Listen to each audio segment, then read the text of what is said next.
open the floor for just some initial reflections. I do want to let you know, if you are speaking, we are going to bring you a microphone.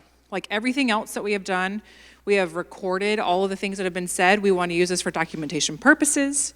So raise your hand if you want to have a reflection as one of the first folks to speak.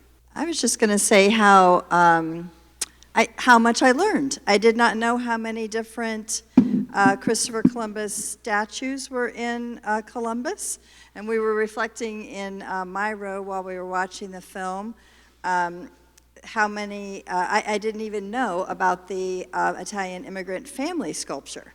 So I'm excited to learn that and maybe explore some of these spaces.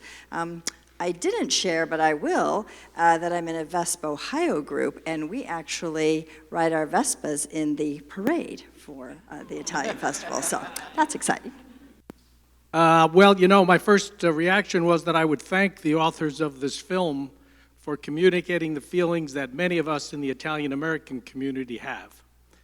If anything, the removal of a statue really did look like it was an offensive gesture to us, because my guess is everybody in this room didn't understand the history of Italian-Americans, not only in Columbus, but throughout the country. So my reaction is thank you very much for communicating that through the film. I think it'd be very interesting to see the dialogue that has to take place to satisfy the interests of the Italian-American community and balance those with the interests of the other groups, the other constituents who seem to have been offended for some reason with the presence of the statue. So thank you. Again, the opening, the beginning of it, it was beautiful. We were pleased to see that so much of the negativity that transpired against the Italians was actually being told and shared, and I hope that people that didn't know were surprised. I think one of the things that I believe was missing was as to why there was a Columbus Day, the conversation about William Henry Harrison, and the fact that because of what happened in New Orleans with the lynchings was his way to do the reparation, which is being done again now for different reasons, but he did that. I'm sorry that wasn't in there to understand the particular day. That's one of my concerns.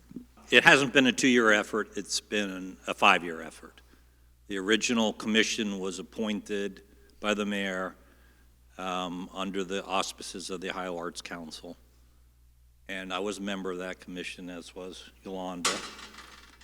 And it was really a great exercise. We had members of all the different communities, like from arts community, from the Native American community, and we spent, this was during COVID, so either we were masked or we held the virtual meetings, but eventually we moved indoors.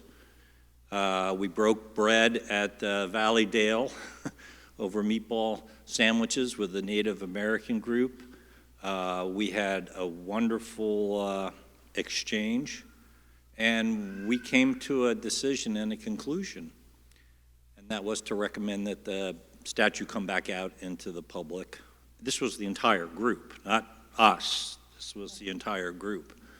And then the Mellon Foundation decided to give us some money. So to me, it seems like we've been doing this forever. And I've been involved in this forever. I was the chairman of Sister Cities when Accra, Ghana, and Curitiba, Brazil were named. I took Mayor Coleman to them. I was the one who wrote that petition, not with help of others and input from others. So I've been so intimately involved in it, it's hard for me to say, wow, that's a wonderful conclusion to 5 years. The conclusion is only going to happen when we see how the statue is restored, not as a symbol of just Christopher Columbus, although we defend Christopher Columbus, but as a symbol of all immigrants coming to the United States, a celebration of our country and how our country was formed. And now we feel once again that our community is being segregated and picked upon. That may be hard to rationalize if you just think, hey, that was just a stupid statue. But it wasn't just a stupid statue. It was Columbus Day, which in still parts of the U.S. Code, it still says Columbus Day. I'm an attorney, sorry. And you have to understand that you renamed a park opposite of city regulations that say you have to show the name came into disrepute in the community at large. The city didn't do that. You have to understand that they took away Columbus Day. So all these things are adding up. And then we had a new police chief come to Columbus, and one of the first quotes in the paper was she was going to get that slave ship off the patch. Well, thank goodness that didn't happen. That would have cost us all, as taxpayers, a lot of money to change the city symbol. But the Santa Maria made one voyage. It came to the United States, crashed on a reef.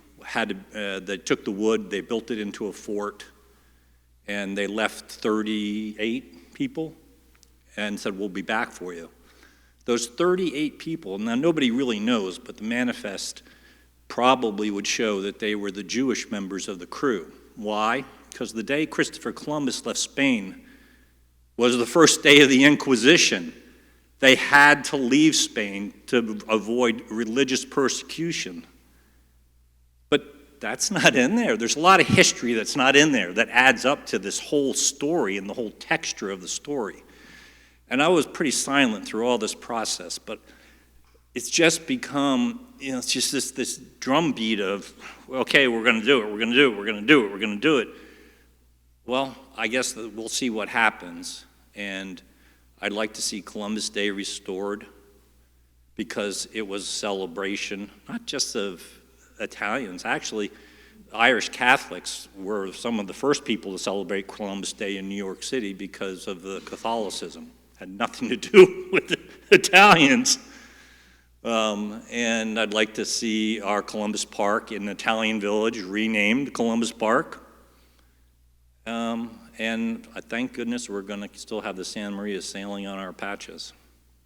Yeah, I think, piggybacking on what you've said, there are a lot of stories that haven't been told, and there are a lot of unknown victims in all of these stories, right? So I feel like we've learned a lot about Christopher Columbus throughout our history in schools, and there are so many victims that we haven't heard about. So I think to be able to create dialogues from other perspectives, I think is important. It's an important step.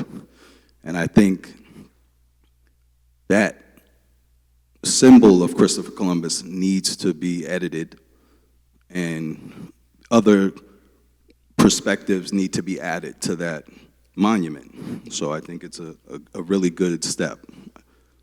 I think the film does a nice job. There's a lot of things I learned there. You put a lot of effort into it, and I think it's a step forward.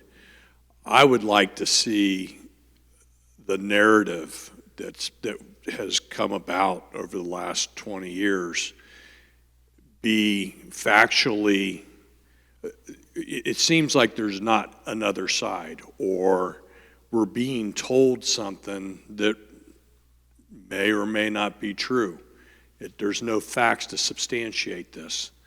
And we're taking a person that was around, 500 plus years ago, and holding him to today's standards, which is not something that you can do.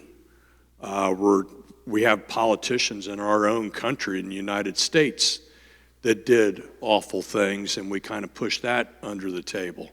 So, we can't bring somebody here today and try him. That's very difficult to do. I know that Columbus has become an amazingly diverse city. And as an Italian, as a grandson of Italian immigrants, I saw firsthand what they went through. And I kind of laugh today at the narrative and things that are being said and how people are being treated. And it's the exact same thing. I mean, we're repeating history over and over and over again. Our politicians don't do a good job for us because they're manipulating and getting what they want out of this. But back in the day, you know, when my family came over, they had to have a job, they had to have a certain amount of money, they had to have a sponsor. And we needed people, much like we need people today, to do a lot of these jobs that people don't want to do. So, you know, we need to take all this in perspective. The other thing is, you know, we have a large Somali population that moved here, and I understand wanting to recognize them and be inclusive. But I saw where we renamed a street after a Somali warlord about a year ago. And I'm like, wow, that's kind of neat. And then I looked up this person, and this person back in the early, it was either late 1800s or early 1900s, was responsible for the death of 300,000 people, English, Ethiopians, and Italians, during their revolutionary period. So where do we draw the line on who we honor, who we don't honor, who's representative of us as we become inclusive? And how do we single out, and this is what I feel, I live part-time in Texas, part-time in Ohio, and when I came back in 2020, I couldn't believe I was in Columbus, Ohio. And then I see just one thing after another, you know, the statue down, the ship, I think we raised $2 million to refurbish it, and it's in a field derelict. You can't even do anything with it anymore, the Santa Maria. And then, you know, the little park right behind the church that I go to, renamed without any public hearing. And we got a mayor, he doesn't even come to the Italian festival. This is the largest Italian festival in the United States, in Columbus, Ohio. He doesn't even come to it. So then it makes me feel like, as an Italian, I'm being discriminated against by the man who's in charge here. So I'd like to see something done. I'd like to see this statue back up in a prominent place. And if we're going to do other things inclusive of other people, I'm all for it. Let's do it. But let's don't sit here. I'm sure, like I said, you've done an amazing job, but $2.5 million could have been better spent on social programs and for the community itself than to be arguing where we're going to put a statue. My thoughts. Try and give a bit of a national perspective on this issue, because similar situations have taken place in other cities around the country, and I've had the opportunity to be involved in many of them. To begin with, this issue has become a very personal, a very hurtful, and a very insulting issue to the Italian American community throughout the country.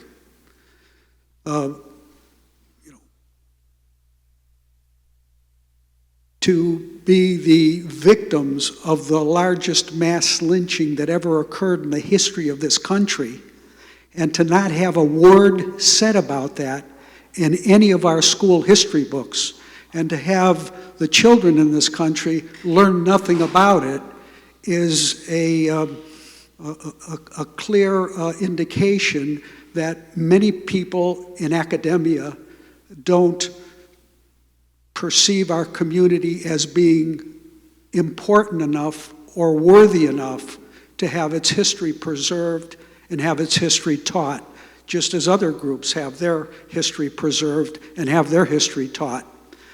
When President Harrison declared the first celebration of Columbus Day in 1892, he did it in a way to encourage Americans to become more accepting of Italian immigrants. So Columbus became a symbol of acceptance of immigrants, which is exactly the scenario that this country is trying to address today with its concerns over immigration. So for the first 500 years, Columbus was regarded as a hero by everybody in this country. That all began to change in 1980 when a fellow by the name of Howard Zinn wrote a book called The People's History of the United States. Zinn wrote a total of 8 pages in his book about Christopher Columbus. And everything he wrote in those 8 pages was a misrepresentation or an outright lie about Columbus. Zinn was a card-carrying member of the Communist Party. He was a socialist. He felt that there was much more wrong with America than was right with it, and he wanted to lead an effort to convince young college students around the country to take radical steps to change the government in this country and what it stood for. There have been many books written in the last 8 to 10 years that debunk all of the lies that Howard Zinn told about Columbus. He's the one that tried to associate Columbus with genocide, associate Columbus with slavery, associate Columbus with being abusive toward the Native Americans. As somebody pointed out in the video, when they said that Columbus had victimized the Taino tribes. In fact, the chief of the Taino tribes was a blood brother to Christopher Columbus. When he died, Columbus adopted his son and raised him as his own son. It wasn't the Tainos that had problems with Columbus. They had asked him to protect them from the Caribs, who were a warlike tribe that preyed upon the Tainos. And Columbus's efforts to, when they talk about the fighting with the indigenous peoples, was his efforts to protect the Tainos from the Carib tribes at that point in time in American history. So there is so much information out there that is incorrect, that is accepted as fact, that is not supported by primary source material, that's debunked by many books that have been written in recent years. But nobody seems to want to pay attention to that or to consider what has been presented. So we find that very difficult to deal with. As far as the issue about taking down statues for safety reasons, we've seen that happen in maybe a dozen cities around the country. Now, mind you, there are approximately 120 Columbus statues in the United States. Maybe a dozen got taken down. The others are still up. And, you know, when people talk about the fact that, well, we had to do this for safety concerns, I thought to myself, isn't there a Columbus statue in front of the State House here in Columbus, Ohio? Hasn't that statue been there for years? It wasn't taken down during the riots. It wasn't abused in any way. So why did the statue less than a mile away at Columbus City Hall need to be taken down to be protected? Now, these are decisions that politicians make for political reasons. And we've seen it in city after city around the country when they want to ingratiate themselves to revisionists and to radicals in the community by appeasing them and taking down the Columbus statue to do so. We filed suits around the country. We filed a suit in Philadelphia. We won there. The statue was not allowed to be taken down, and the box that was placed around it was removed. We filed suit in Pittsburgh. I think we're going to get a favorable decision on that suit, and we've recently settled one in Columbus. These are all mayors who didn't follow the law in their communities, but arbitrarily decided to remove statues because they felt it was a good political move for them. And we've seen that happen time and time again around the country. There are, what are we doing to try and rectify this situation? You know, every group that came to this country made important and meaningful contributions to our collective culture. Everybody has. And every group should be proud of the contributions they've made to America, and we should all respect one another's contributions to this country. So what we've done is we've reached out to the Native American community, and when I say we, I'm talking about the Conference of Presidents of Major Italian American Organizations, which is our umbrella group. And we've begun what we call solidarity sessions, where we meet online every month or two to discuss these issues so that we can begin to understand them, their history, their culture, what's important to them, and they can begin to understand us, our history, our culture, and what's important to us. And we found out that we have a lot in common. We have an awful lot in common. And there are many Native American organizations today that support the Italian American community's position on the Columbus issue. But you don't hear about that. You hear about one or two people who claim that their feelings are hurt and that they feel upset about this thing and a statue should come down. We're working to help educate our community and the Native American community about each other's contributions and sacrifices and ways that we can work together to respect one another. That's what needs to be done if we're going to improve this situation throughout the country. We're taking the effort, we're making the effort to do that, and I think it's going to produce favorable results for everybody concerned.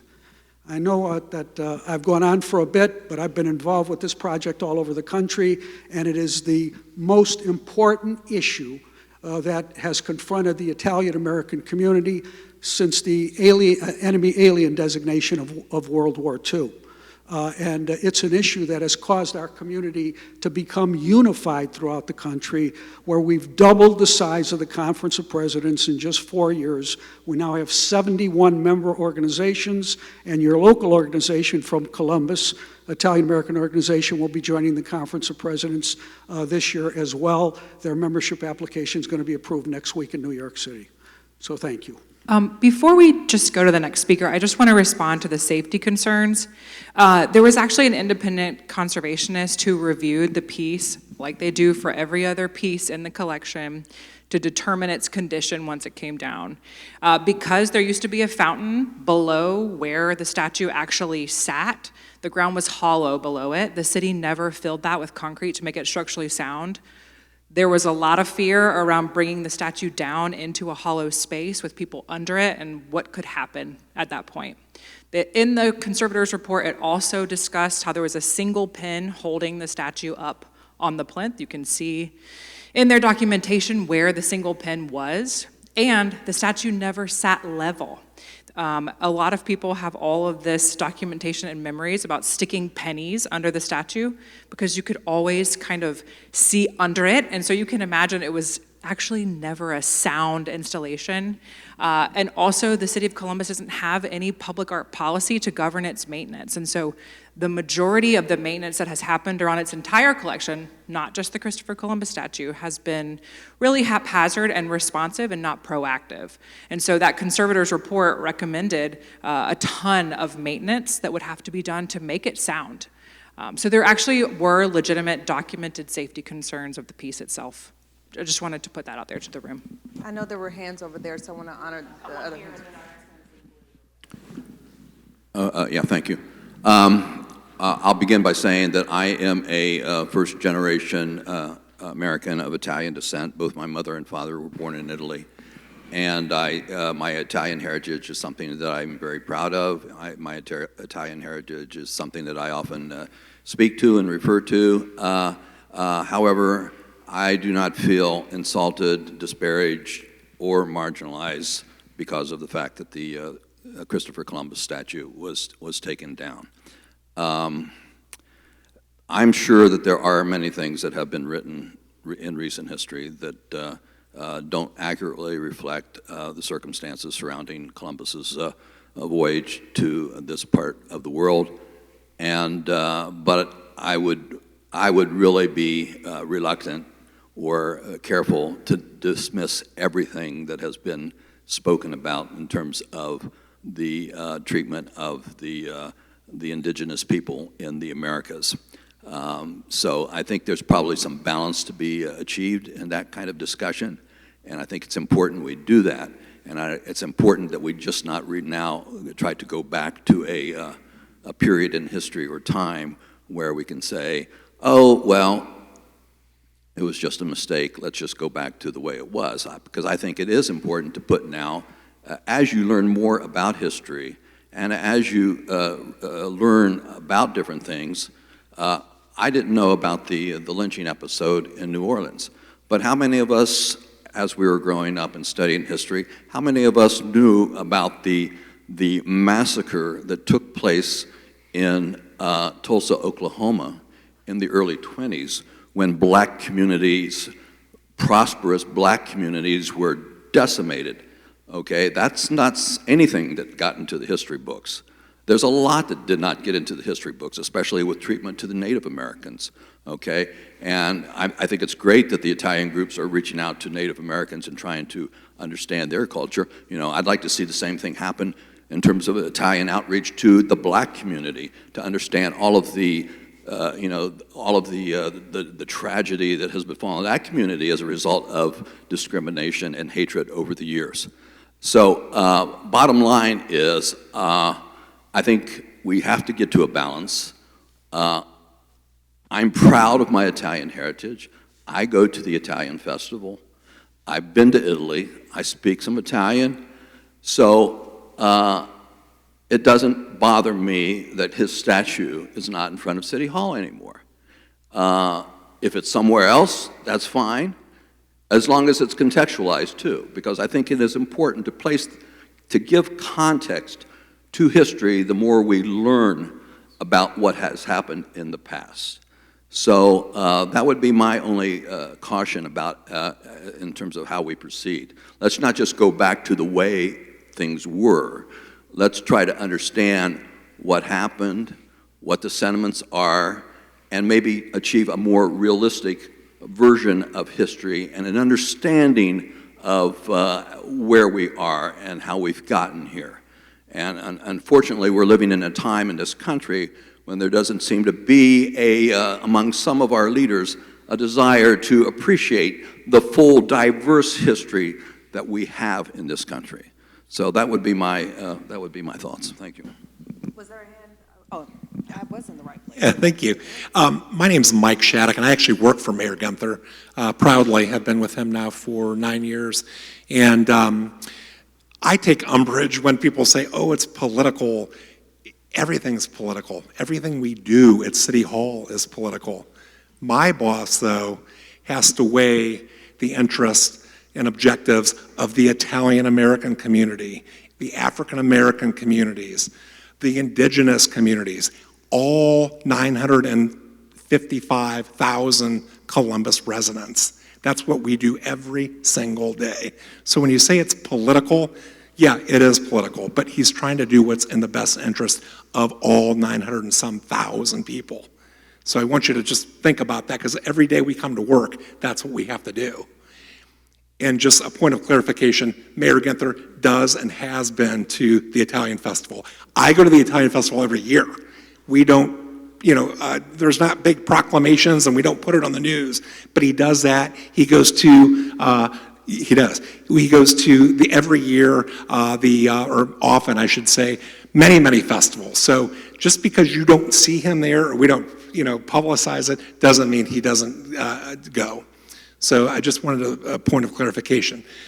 Mr. Russo, to your point, again, being in City Hall at the time, I saw on TV these statues coming down. One was dragged was it Baltimore and into a bay. So that statue was going to come down one way or the other. Did you want it destroyed or defaced? And why wasn't the one, and I'm just not, I listen, why wasn't the one, harmed at the State House? There's police on grounds constantly at the State House. We don't have that luxury at City Hall. We just don't.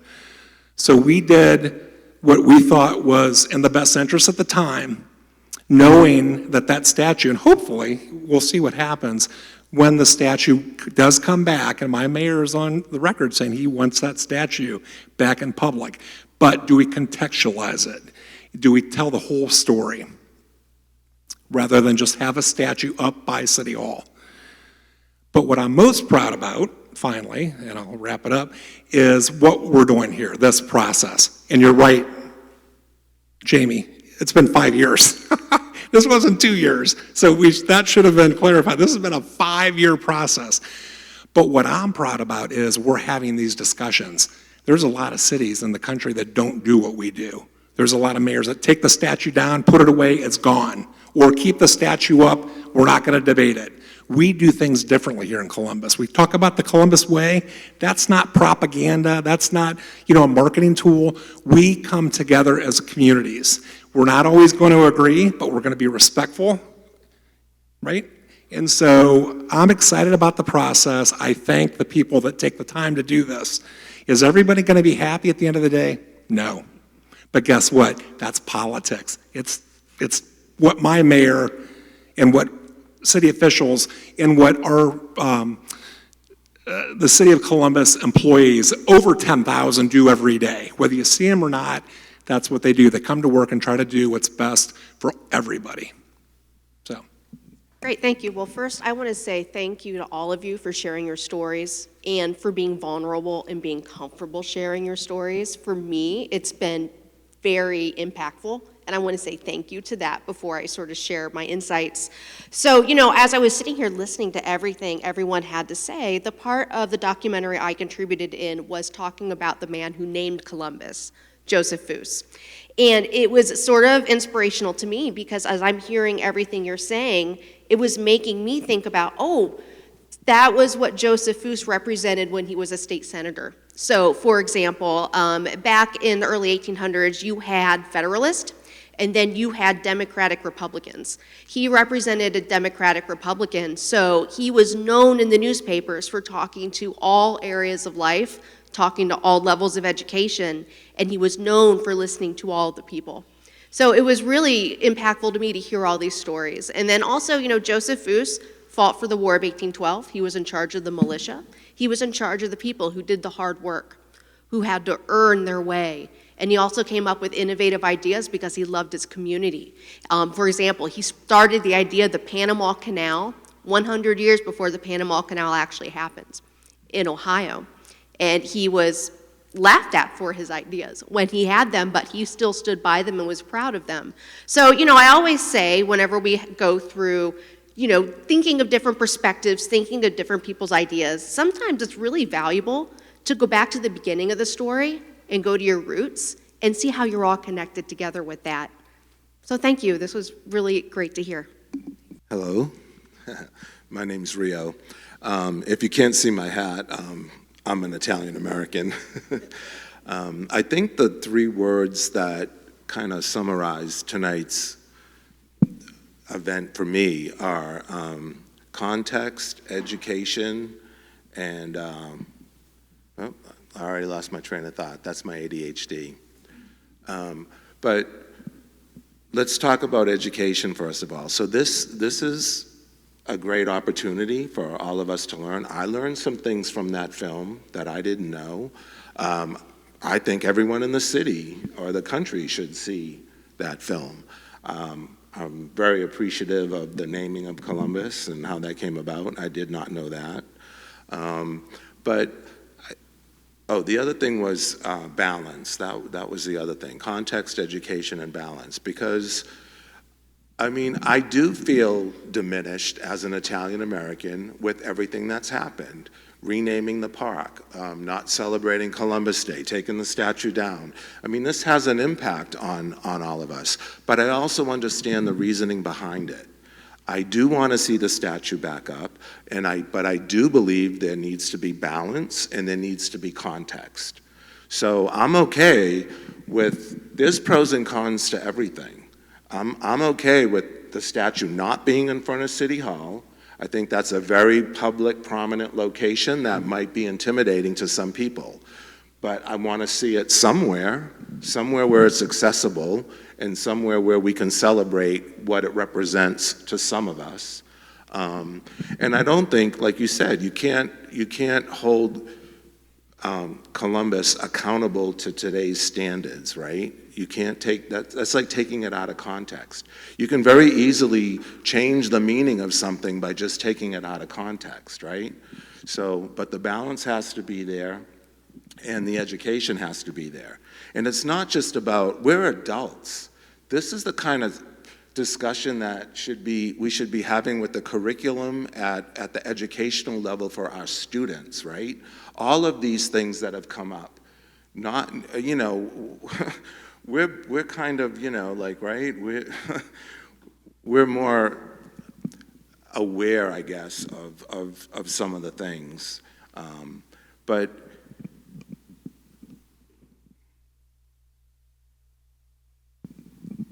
yeah, I guess mainly that's really what I want to say, is just that I think all of these historical statues that are controversial, they still have meaning.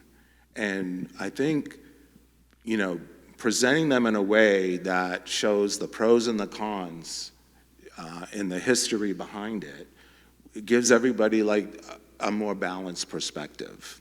Thank you. First of all, I want to welcome you all to this building, which has certainly been an honor for me to even have my name on it. It's the most beautiful recreation center, I think, in the country. I think I'm going to say that. But it didn't just appear, and things that we're talking about tonight don't just appear. There was a lot of wonderful, wonderful women and men who belong to various senior groups who said, this is what we want. We don't want something like that. We want something like this. So this was a put-together thing by a lot of people, and people like you in the room that we talked to. I know that train meant a lot to some of the seniors. You got to get me back my train. And if you look out there and you go and purchase some beautiful, I have to give them a push, beautiful gifts, they're all made by a senior someplace. This building, I hope, represents a place where we can come together and we can enjoy each other's company, but also that it promotes people being together, and we don't have loneliness so much as we have had in the past. But I also want to say that all of you, and if I didn't say this and promote the Columbus Historical Society, then I have to give up my badge, right? But I want to tell you something. We have been wrestling with this, not only this, but we wrestle with everything that's historic. We want to keep and preserve what we have. We are the keepers of the most wonderful treasures that this city could ever have. We have the diamonds of this community, and we hold that precious. We volunteer. We have a great bunch of people here. Okay. These guys over here, this gentleman here, he picks me up, makes me go to meetings. but we have established, we aren't very big. My first love for history came when the Harrison House was going to be torn down. That was back in the 70s when I was on council. And I said, no, it's not. No, it's not. We're going to do something. And it's precious. If you have a chance, West Broad Street, go down and let us know you're coming, and we'll set a place for you. The other thing that we're doing now is to try to save a building that represents the saving of a lot of lives. It's the Engine House number 6, right near the Harrison House. And we are raising money ourselves. We're promoting it. If you have a chance, if you really believe in history and you really want to keep all these contacts, come see us, okay? So anyway, you're all welcome. I have cards here I can give you so you can call us. I didn't bring membership cards, but I should have. We should have thought of that. Doug, we didn't think about that. But, oh, your fault. But we have a small group of a love group, a love for history, a love what this community really means, and it attaches to all lives, whether it's the Italian community, the Jewish community, whatever it is, the Irish community. We all kind of commence together, and we have a lot of joy. We have a lot of hard work, and we're all tired because we've been doing this. I've been doing this for 5 years. I understand where this group is coming from for 5 years, but they've had to put up with me and some of the things. But anyway, I appreciate tonight. I think it's an opening of maybe some real hard discussions, things we're going to have to think about, And I've met with the Italian community, and I understand very, very much their sadnesses on the stuff that's happened. So, and our African American community, but to come together and to make something happen, that's what we're all about. So come join us. We'd love to have you. Mark Stansberry here. I understand this process is about reimagining Columbus, right? That's what we're here about. Columbus statue, all that was part of what Columbus is or was. But we're talking about now moving forward and what we can imagine. And I saw one depiction of the plaza being something almost like a ship sailing off into the ocean, you know. We could recreate the plaza in a way that is beyond what we've even imagined, with great respect of what the residents have come to be. I was those that were out there demonstrating since '91 and even before. I was out there every day, multiple days. And so I hear the pain that is in the room about how the Italian community wants to be recognized and needs to be recognized, because the importance of the work. I mean, not too many buildings were built in Columbus without Italian hands, right? And minds and souls and blood. People died doing it. But also there's other communities that we've been starting to talk about, that this new imagining of what Columbus can be needs to move beyond this discussion. We don't want to leave it, but we need to move beyond it as well. We have to have this discussion. I mean, 100 million Native Americans were obliterated in creating this country and in this continent. 100 million. At conservative estimates. So they have a right to be at the table, at whatever they're talking about, whatever we're talking about. Greenville Treaty gives them that right. So whoever you have at that table, bring it out. That's great. For me, though, I want us to really get to the conversation of how we're going to reimagine where we're going to be in the future and get beyond the trip-ups, the hiccups. Yes, we're going to have some, who's the worst victim of mine? I have the worst victim than you. I've heard the worst lynching in the world or in the American history, but I was just told in Oklahoma there were 170 World War I veterans, black, Negro soldiers they were called back then, that were killed in riots. So that let's not get victimization crazy right now. Everybody's been killed and obliterated and continue to be right now this day. So I just wanted to say we have to continue to really forge how we're going to imagine Columbus in the future. And yes, bring that sorrow, but also that joy. And we've had a lot of joy in Columbus, and really somehow reflect that. I don't know where and how, who's going to do that. We got the sales in Franklin Park. Steve's a pretty good artist. Maybe we can bring some of his stuff in too. So, Thank you, because that's exactly where I wanted to get to after 2 years of coming to meetings and all.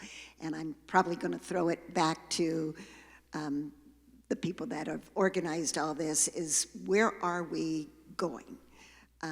There's been a lot of conversation. I've learned a whole lot.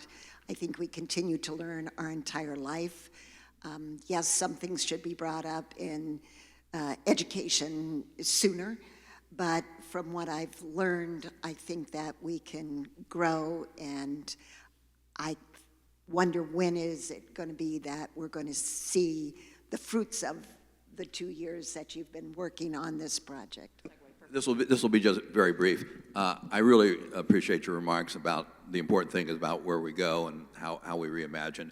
And maybe what we have to keep in mind is the very beginning of the city of Columbus with Joseph Foose, and the fact what really excited him about the name of Columbus. It was what he had read. But I would go out on a limb and say that he probably didn't have a really complete picture of Columbus and the whole history of that time. But what he really liked, though, was the whole sense of adventure, exploration, and that spirit of looking for something new. And maybe that's really at the heart of what we're about in terms of trying to come to something new and being adventurous and seeking a different future for us. Thank you. I just wanted to make sure, I know Amanda needed to get ready to close. I to was just gonna close. And I close. know there are some folks that want to say, I shouldn't even be saying, but I'm a community or engagement person. So I wanted to make sure that we defer to listen to what you have to say Sure. to properly close us. And I'm sure folks could talk after. Oh, yeah, absolutely. We'll be here until the last person leaves. One of the things that I think everybody has expressed is we want to know what is happening. Like everyone, everywhere that we work for, everyone's like, I want this thing done yesterday. And we're like, that's not how community conversations work. There are so many different people that have to be reached out to, brought along. We have to build project scopes that are so inclusive of all these different objectives. And this project has been extremely complex. I cannot even communicate to you how complex this has been. For those of you who have been at any of our events, I'm sure that you feel that. We've presented a ton of content from a ton of different experts. Kim has facilitated beautiful engagement events that have been targeted at seeking different input from different people because, as Jamie shared at the beginning, during 2020, these conversations had to be small. They had to be intimate. It was during COVID. And only a few people were invited to have that conversation. The city didn't have the capacity, the money, to spend money on community conversations like the Mellon Grant has afforded us to do. And so in order to do that, we've had to move slow. We've had to be thoughtful. And I am very, very proud of all the things that we've done. In addition to hosting traditional engagement meetings, Kim has built a beautiful experience. We've had storyboards where we've brought together a ton of different people from a ton of different backgrounds to share their stories so that conversations like this can happen, where there are different opinions sitting next to each other, sharing things that make us happy and make us sad, or things that we're proud of, and hearing the rub between different types of people's stories, I think has been a real joy for anyone who has participated. Because I think what this process has done is make sure that we're seeing the humanity in each other. I think that's what you've sought to do the entire time. I should say I'm Kim. So if She's Kim. So if someone's like, who's Kim? That's me. So She's Kim. We've also had a number of nature hikes where we're exploring some sacred indigenous sites. Those have been extremely successful. People loved interacting with Shelley, who has been the facilitator of those conversations. And then, like you saw, we've had a number of learning opportunities. And all of those things are culminating into 3 different outcomes, which I think most of you are interested in primarily one outcome. And I understand that you're interested mostly in what happens with the statue. I think that what we have been surprised by is that our community has really challenged our design team to think much bigger than I think we ever thought we were going to. I think when we started this process, our team thought, okay, like, what does recontextualization actually mean? In most places, recontextualization means, new panels on the side of a statue with a couple of historic pictures, and that's it, right? But this grant and our community is really holding us accountable to think much bigger than that. And in order to do that, it has to move slow, because we are always going back to what we heard in community. And we're balancing the thousands of stories that we're holding inside of our minds and our hearts from our community. And so how are we going to wrap this up and kind of reveal what that experience is going to be? We did a soft reveal at a progressive dinner a few weeks ago. Many of you were in attendance. We brought folks together to have dinner together to think through and respond to kind of some of these outcomes. I think overall people are really excited about what could become of this vision. However, like everything, it has to have funding, it has to have a place to be, and those things we're not there yet. So I think what's challenging about the next steps are being able to say, here's this amazing vision that the community cast. It's amazing. We want it. but we don't have money. We don't have funding, we don't have a place. So that's kind of what our next steps are in thinking about how that looks, how that works, where we're going. On August 16th, the event that Aaron mentioned is where you're going to be able to see those renderings and just kind of like a conceptual site plan if this thing were to become reality. The vision is big. We've got parks, we've got all kinds of community space, we've got big experiences for the statue as well. The statue is kind of part of the community's vision, and so I encourage all of you between now and August 16th to really make that a priority to come see that. The other two outcomes of our process are the City Hall art plan. So the statue was removed from City Hall. The city, at the time of the grant application, committed $1.5 million to realizing a public art plan for City Hall's campus that would think about telling bigger stories that were more inclusive of the stories that existed to date, which the only piece of public art on that campus has been the statue. So the public art plan is an immediate kind of implementable project that does have legs and does have funding and really is seeking to tell bigger, broader stories. And one of the projects that I am super, super excited about, and we shared this last week, is that the quote from Mayor Sensenbrenner about seeking unity. And Aaron, maybe you remember the quote exactly because you read it in there. I read a lot, but no, I don't. Okay, well, there's a beautiful quote. Something about, may universal peace and cooperation be the aim of all men. peoples, right? Yeah.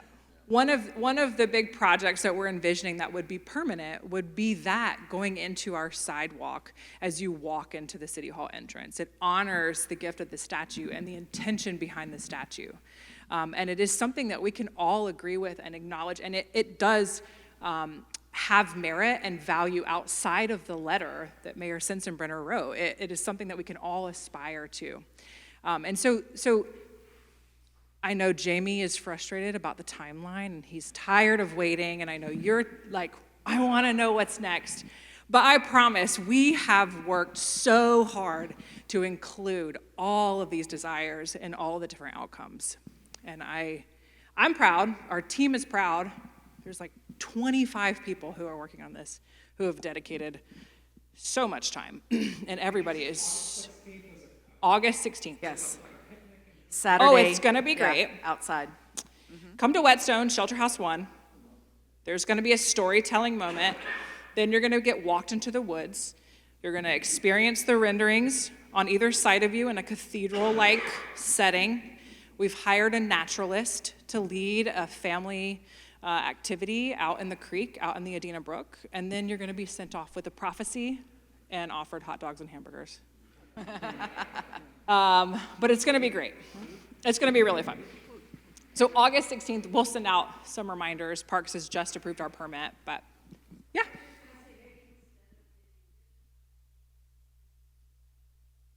Agree. I agree. We agree with that. And the City of Columbus collection, their public art collection is small. And so for so many, this statue feels like such an important conversation because we don't have a large collection. Places like New York have thousands of objects in their collection that they're caring for. And so when you think about the contextualization of their entire collection across the city, there's a million things to look at. But here, there's not that many. And so it is about building our collection and building up that experience for our residents.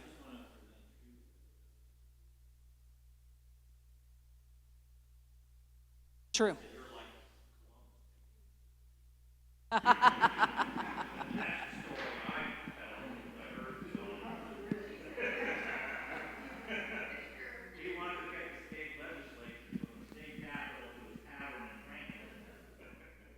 Right, good business model. Any other questions? Again, you're all on our email list. You'll get the reminder for the August 16th event. There's the public art panel that we're going to be hosting on September 9th with the WEX.